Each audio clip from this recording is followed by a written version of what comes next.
I am the Associate Director of the Brownfields Assistance Center in Morgantown at WVU. I'm just going to give you a quick background on the webinar and this series and what it's a part of, and then I'm going to hand it over to my colleague Anna Withrow, who's going to work us through celebrating good times and project milestones. So this webinar series is part of the Redevelopment Expert Exchange, which is a program of the Brownfields Assistance Center at WVU. This program was established to help communities share their experiences. So we believe that all of us and all of you who are working in communities are experts in your projects, in your communities, and in the redevelopment experiences that you have had, and that we can all learn from each other. And so the idea behind the Expert Exchange is to facilitate and help provide a platform where you can learn from one another. And we do that through a couple of ways. The first is through peer-to-peer exchanges, where we take communities to other communities to learn from each other. So mini field trips where we'll go from a community, say in the Northern Panhandle, who wants to learn about something that's going on in the southern part of the state, can go and learn from those folks in a day and share information and learn new skills for their redevelopment projects. We've also done exchanges like that through workshops at our conference, where we can set up, if you're already going to be a bunch of you in a certain place for a Brownfields event, we can set up workshops and consultations one-on-one while you're all in the same place. If it's not important to go to a site, so maybe you just want to learn about something, an ordinance or an approach to city government that addresses blight or vacant properties, for example, then you may not need to visit that community. You just need to talk to the folks who are doing it. So that's another option. And then we also have a monthly webinar series, which is what you're participating in right now. We do have webinars on special topics every month, and those feature experts from all over the state, from agencies, from communities, sometimes consultants, and it really just depends on sort of what kind of topics we're hearing about from folks. And you can request an exchange through our website, which is listed there, and those emails go to me, and then I will work with you to match you with a community and set up the best time and handle the logistics and the funding. Through the program, we do provide the travel funding to get you there, so usually the mileage will rent a car or reimburse you to rent a car to take however many people from your community you want to take to that Redevelopment Expert Exchange. We're also always looking for new webinar topics. Right now we brainstorm them with our board and our staff and people that we're talking to, but anytime you have an idea or would like to request a webinar, either that you'd be interested in learning more on, or if you'd like to speak on a webinar, you can shoot me an email, and my information is on that website as well. We do have our upcoming webinar scheduled for right now.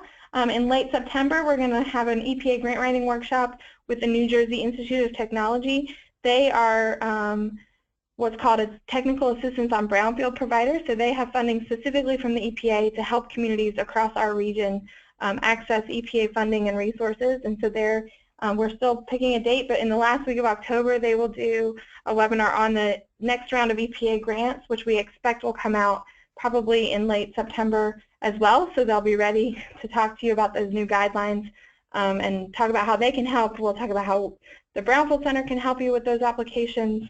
And that'll be a really great opportunity to learn more about how to access some federal funding for your projects.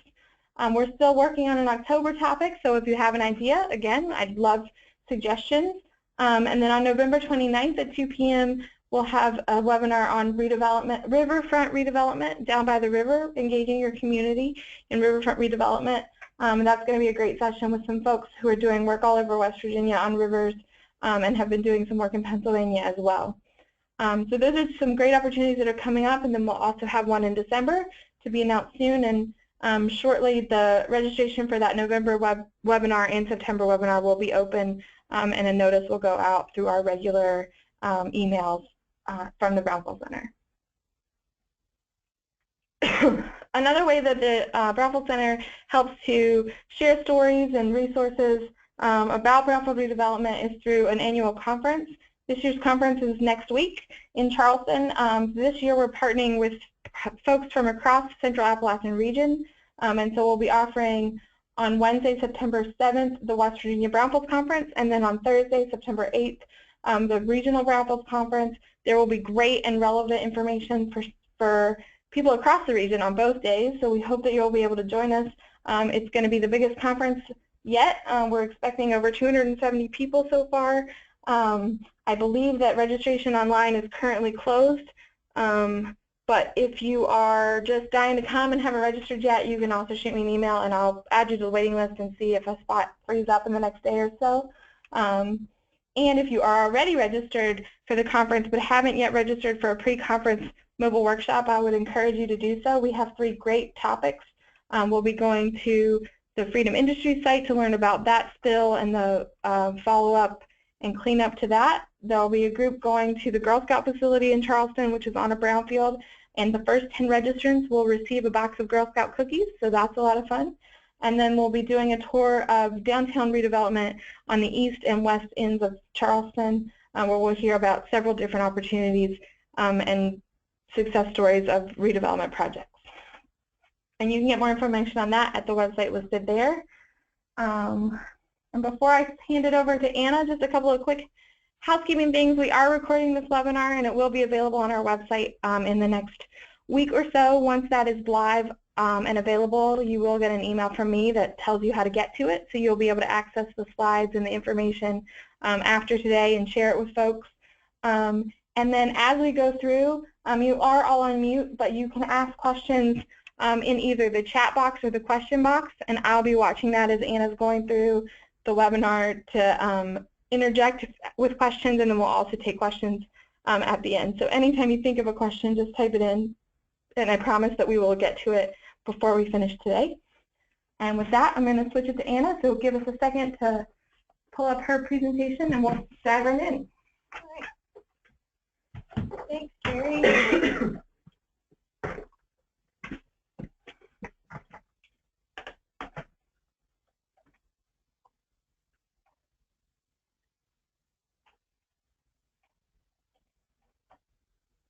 Good. Yeah. Hello, everyone. I'm Anna Withrow, and I work here at the Brownfields Assistance Center at WVU. Here I manage our technical assistance team. Throughout my time here at the center, I'm working on a number of projects, redevelopment projects in various stages of the process. It's becoming pretty apparent to me the importance of recognizing and celebrating project milestones as they become, as you go through the process. Many of our projects take years and sometimes decades from start to finish. So throughout that time, many of the components of these projects change, including project managers and other stakeholders involved. So it's important to appropriately recognize project progress as you go. Many of you have probably seen this graphic before, demonstrating the process that we use at the center to redevelop a site. While several of these steps may overlap in the larger project timeline, each step has usually a timeline of its own, and it includes specific milestones. Maybe your goal is to turn an old machine shop into a brewery, or we're going to look in a little bit at a case study where we're trying to turn a landfill into a library. It's really important to stay focused on your end goal of sipping beer in your tap room or taking your kids to the library, but it's also important to recognize these milestones along the way so that you keep your sanity and you keep your interest in the project.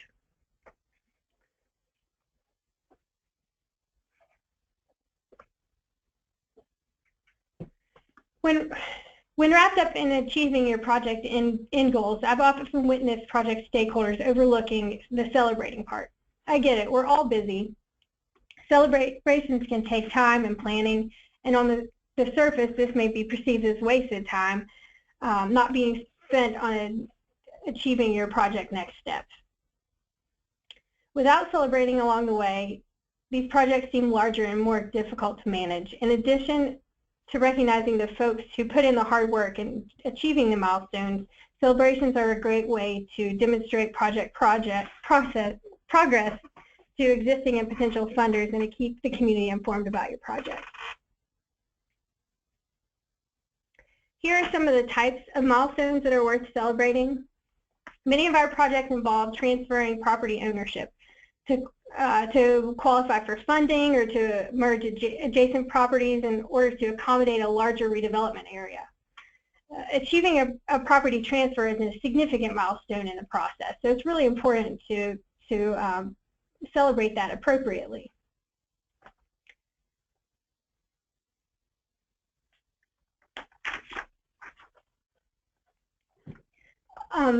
This is also transferring a property is a lot of times you have to deal with property owner that and structured deals and things like that. So if you want to have a special event to celebrate that, it's a good way to get people in the room and you're still early enough in the process to get folks talking about next steps and those sorts of things. Funding, you want to celebrate funding in any amount throughout the process. Usually we do that with a check presentation, and we'll talk more about that in a little while. Cleanup completion is a big concept that you want to celebrate along the way. We have some community folks that even celebrate when they complete a grant application because you work so hard on completing that application, and it often takes months before you hear about it. So you can even put into the newspaper for those months that you're waiting just about the money that you've applied for, and that's a good way to do it. New partners entering your project, so sometimes they're entering halfway through your project. It's really important to recognize them and all the help that they can offer moving forward. And then obviously, once you get to the completion of your project, that's a big one that you want to celebrate. Here are the ways that we encourage you to celebrate your project milestones. Some of these are events in and of themselves, such as a groundbreaking or a ribbon cutting. Here it is important to include all of your key project players, as well as the local municipalities, project funders, and folks like that. These tend to be formal events and are great for networking and recognizing folks for all of their hard work. Check presentations are also a great way to celebrate awarded funding, and they're a lot of fun too. Everyone seems to like big checks. Also, these work well when integrating into existing meetings and events. The media is also a great outlet for celebrating. Yeah, and this is Carrie again, but I just wanted to say that as you're thinking about these events, integrating with what's already going on in your community can be a really great way to celebrate a milestone, because on the one hand, it lessens the workload for you. So if there's already a big event happening in your town, if there's a festival, if there's a meeting where there's already going to be a lot of people gathered, then you don't have to do quite so much outreach and planning. And the other piece is that when you do have those larger events, you can reach people that you might not otherwise reach. And so if there is, say, an apple festival in your town, and you have a big event coming, a big announcement or a celebration to take on, then you can partner with that apple festival. You're going to hit a much larger part of your community than you might if you just had your normal meeting. So that's a great way to get more bang for your buck, to spread the work around, and to get the word out even further than your normal group would be. Yeah, that's a great point, Carrie. And so here at the center, where we're working on these projects all the time, it seems like we're just always celebrating, and it's really important just to keep the spirits high and so forth as you move forward. Now we're going to get into some more specific examples about how to celebrate. So here, for instance, is a timeline that I created when I began working on the Shepherdstown Library project this spring. Now here at the center, we've been assisting with this project since 2010. Throughout the cleanup of this old municipal dump that's just on the outside of town. And there have been celebrations that have occurred throughout the project, but I didn't begin working on it until this spring. So this is a timeline that I created for this next year to hopefully begin construction of the new library in the next spring.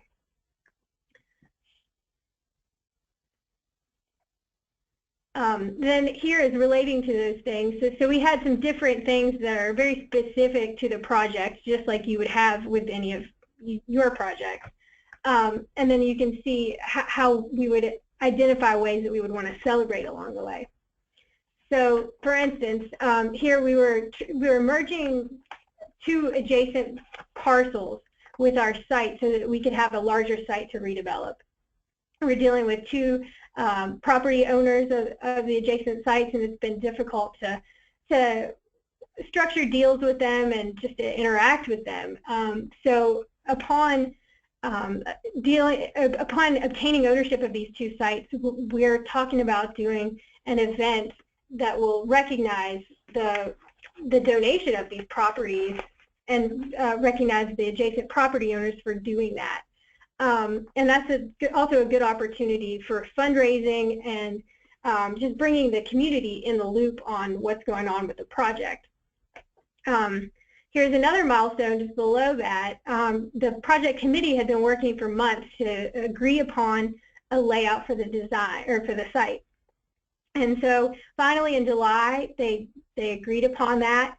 And while that may not warrant a big party, it's important to announce that to the community that we made this decision, and it's just another small step along the way. It also helps us sort of solidify and make this decision a little bit more real. Once you tell the whole world about it, then it makes it a little bit more real.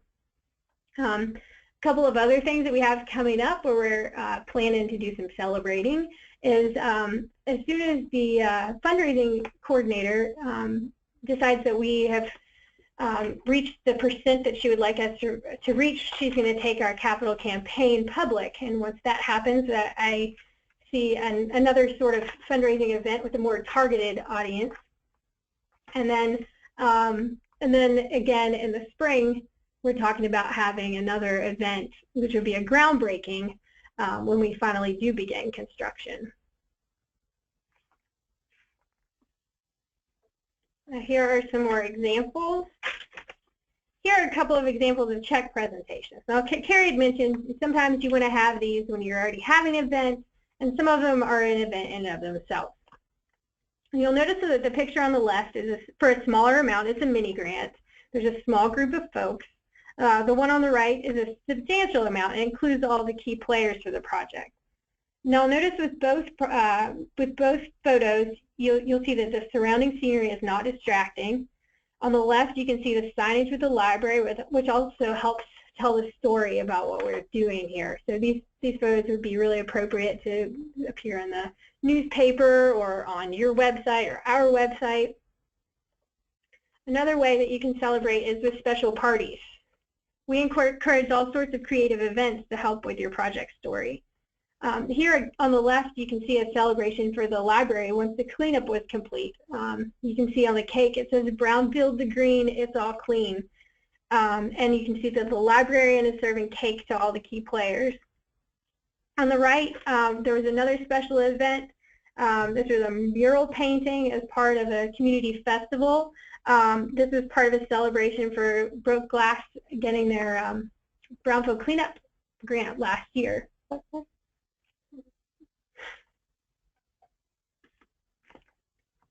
Okay, ceremonies such as groundbreakings and ribbon cuttings are probably what come to mind when you think about celebrating your projects. These are incredibly important, and it's really important that you make sure you invite all of your key municipalities and everyone that was really played a key role in your project. Now, if you want some good examples on how to engage the media is a great way to get your story out to the public. We often work with the Business Development Corporation of the Northern Panhandle, and they're always really good about making sure that their stories are covered on the internet. So that would be a good example. Okay, and then finally, I was going to show you here, in several cases, we've assisted organizations to create websites or newsletters for their organization, but usually these websites or newsletters will have a special place where they'll talk about their project. And it's a great way to give updates to the community.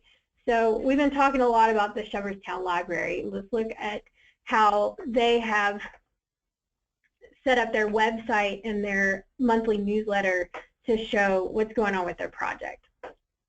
So this is, you can tell about the different the different things that are going on within the library programming, the kids events and, you know, contact information and things like that. But a lot of what they're having to, that they're telling you about is about the brownfield cleanup and redevelopment that they're doing just outside of town. Here you can see some site visits and so forth. You can see some of the photos that we've shown you of the celebration of the brownfield cleanup. They're telling the whole story here.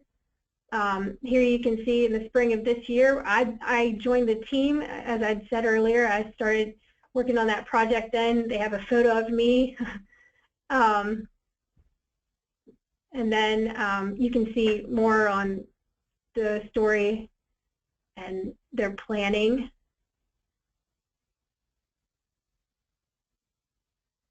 And then at the bottom here, there is a circulation desk. So anyone that's interested in this project, the librarian circulates a newsletter each month. And each month,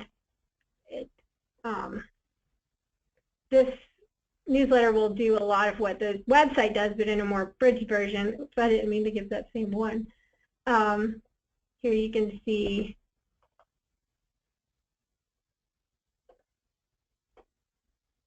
the way that that's set up. And then they just offer little updates on what's going on with the library project. So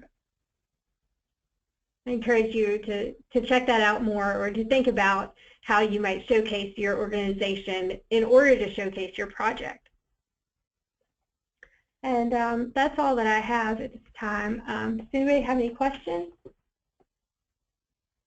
We haven't had any questions come in, so while you're thinking, I want to thank Anna. I think those were some great examples. And I think one thing I'd say about the newsletters is what I really like about the circulation desk at the library is that they got creative with their newsletter name. So they are a library, obviously, and they named it the circulation desk. That's sort of a fun way to get people's attention. So when you're thinking about your newsletter and your project names, think creatively, think about how you can get people out. And I wanted to say, along those lines, for the mural photo that Anna shared, that was actually one of my projects at Brook Glass in Wellsburg. And that event was, as an example of getting creative, it was called Brook Glass Pickers. It was sort of modeled after the TV show American Pickers, where people sort of go through their storage areas or their houses or whatever to see what kind of sort of treasures they might have. And so that project is redeveloping a glass factory in Brooke County, which at one point had over 60 glass factories in it, and most of those were in the small town of Wellsburg, which is 1 square mile. So glass manufacturing is a huge part of the heritage of this area. Many of the people who live there worked in one of the glass factories or had family who worked in the glass factory.